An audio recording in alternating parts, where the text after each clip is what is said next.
We're having a staring contest. Oh, I won.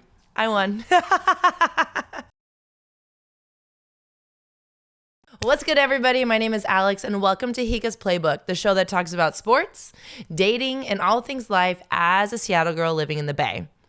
All right, we're going to talk football, per usual. It was week 14. The Seahawks played the 49ers in Santa Clara. I mean, if you saw by now, the score was 16-28. It was a tough one. I went to the game. I was there in person, and let's just talk about my stadium experience, first of all.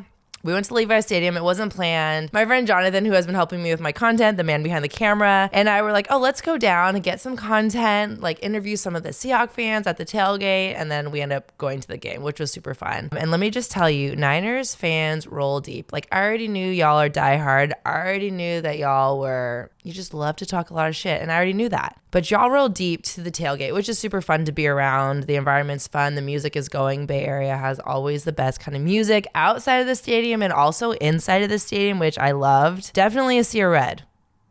Now, I brought this up to Jonathan right before we started shooting, and I wanted to get his opinion about it too, because I was like, you know what? Like, I honestly don't feel like the 12s rolled deep. I don't feel like there were a lot of Seahawks fans. Every time we'd find one Seahawks fan, it was literally under a tent of 10 Niners fans, right? So, and even in the stadium, it was like, well, where's Waldo? There wasn't really a lot of Seahawks fans there. And even when like the Seahawks got a first down, we scored a touchdown, I don't feel like it was very loud in comparison to when I went to the Rams game a few weeks ago. It was loud. You couldn't really tell if those were Rams fans or Seahawks fans. Like, you couldn't tell where you were at because of the volume of the fans.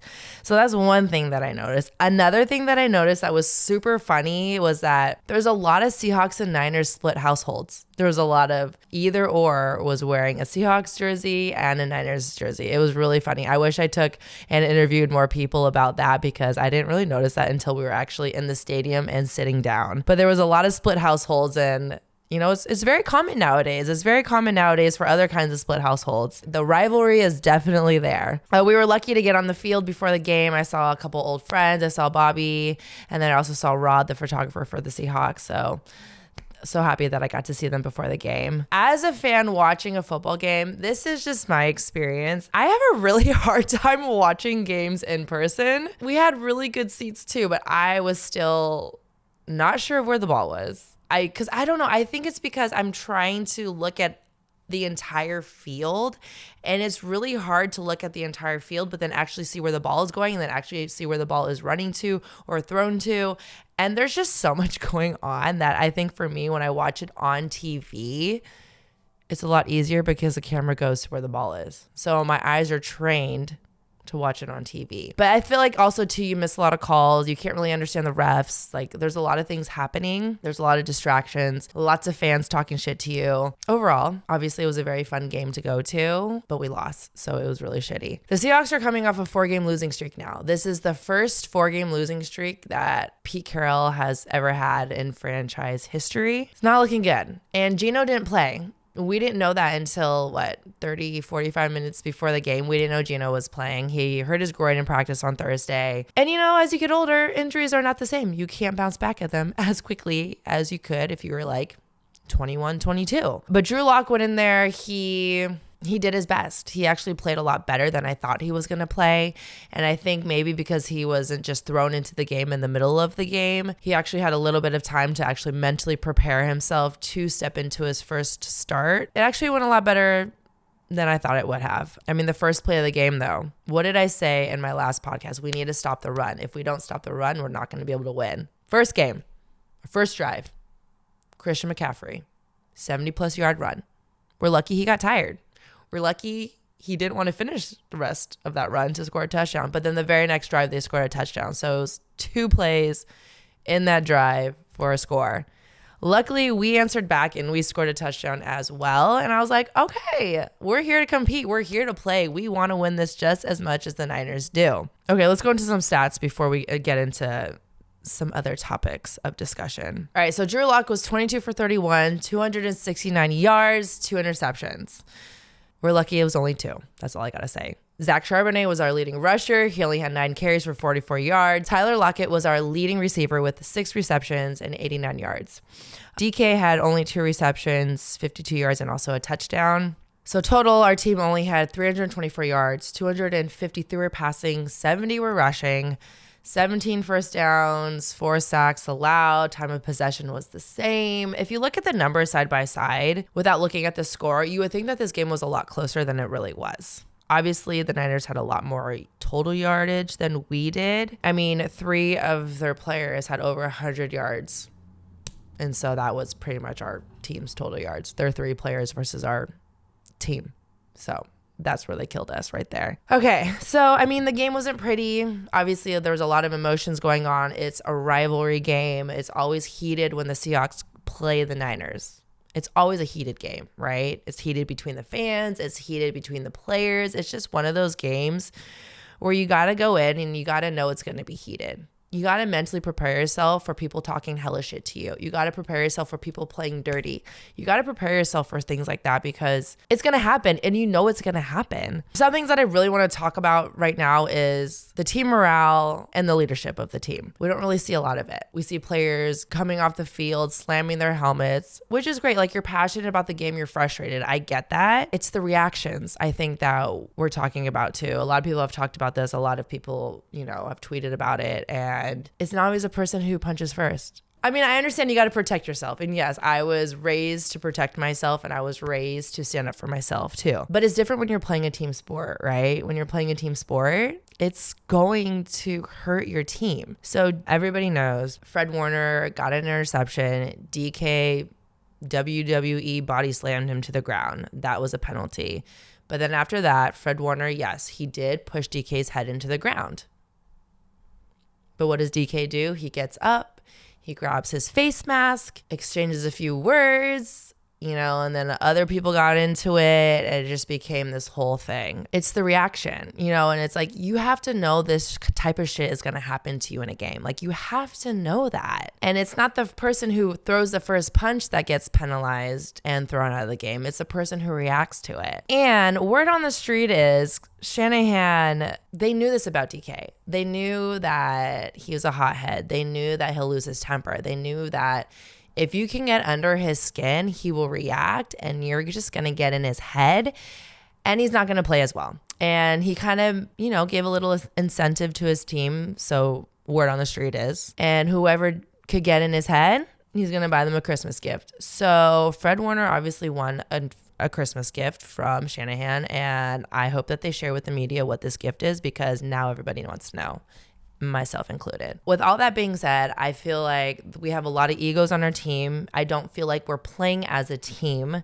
I feel like we're playing as a bunch of individually talented people, but there's no cohesiveness to our team, and you can totally see it on the field. You don't see people, I don't know, the sideline. You don't see any sideline talk. You don't see anybody hyping each other up. You don't see anybody helping each other take responsibility for certain actions and taking responsibility for even just messing up a play or having a bad call or missing a call or something. Like, you just don't see any leadership on the team that is very vocal about it. And I think that's what is missing. Also, too, I was having a conversation with my friend Kellen because he wanted to know my opinion about the game after. And I mean, there's just a lot to be said. It sucks because we're losing. It sucks to have to talk about this week after week after week. But yeah, there just needs to be some sort of leadership switch, or people need to respect each other more. I don't know what it is. It's like when you play as a team, you all have a relationship together, and relationships, whether it's romantic, friendship, whatever, work relationship, there needs to be communication. There needs to be respect. Like, you don't have to like each other, but y'all are a team. So you need to learn how to work with each other. Y'all need to learn how to communicate so that you can be successful and so that you can win. Losing sucks, and I don't think that they want to continue to lose. Okay, I'm getting sweaty talking about it.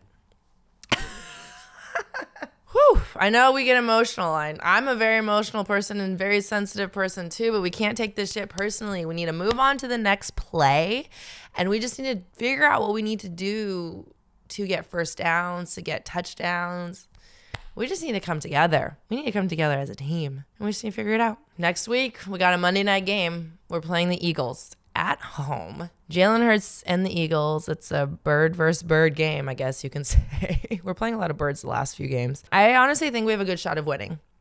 I feel like the Eagles are a little bit off right now, and I feel like we need to take advantage of this, and we need to go into this game, and we need to win. We need to figure out how to put our egos aside and play as a team. We need to find that leadership. We need to communicate, and we just need to respect each other, respect our coaches, and we just need to play football. Like, what happened just playing football and going out there and having fun? But I think we got this. I think we got the Eagles. We do. We got the Eagles. That's all I got to say about that. Here we go. Everybody's favorite segment of the show, Week 14's Best Dressed Award. Now, Seahawks Instagram page, y'all aren't giving me a lot to work with. I know you have 10 slides on the Instagram post. So give me 10 outfits. Give me 10 different outfits. I'm pretty sure there was like 5, maybe 4. But I'm going to give this week's best dress to Julian Love. I love an all black outfit. I wear a lot of all black too. And then you just show it off with a pair of shoes. And he was wearing some wheat Tims. It brings me back to high school. Maybe in college. I did have a pair of wheat Tims myself. But can't go wrong with a pair of wheat Tims and an all black outfit. But again, I didn't really have a lot to work with. So Seahawks Instagram, if you see this, give me more. Give me more. We want more.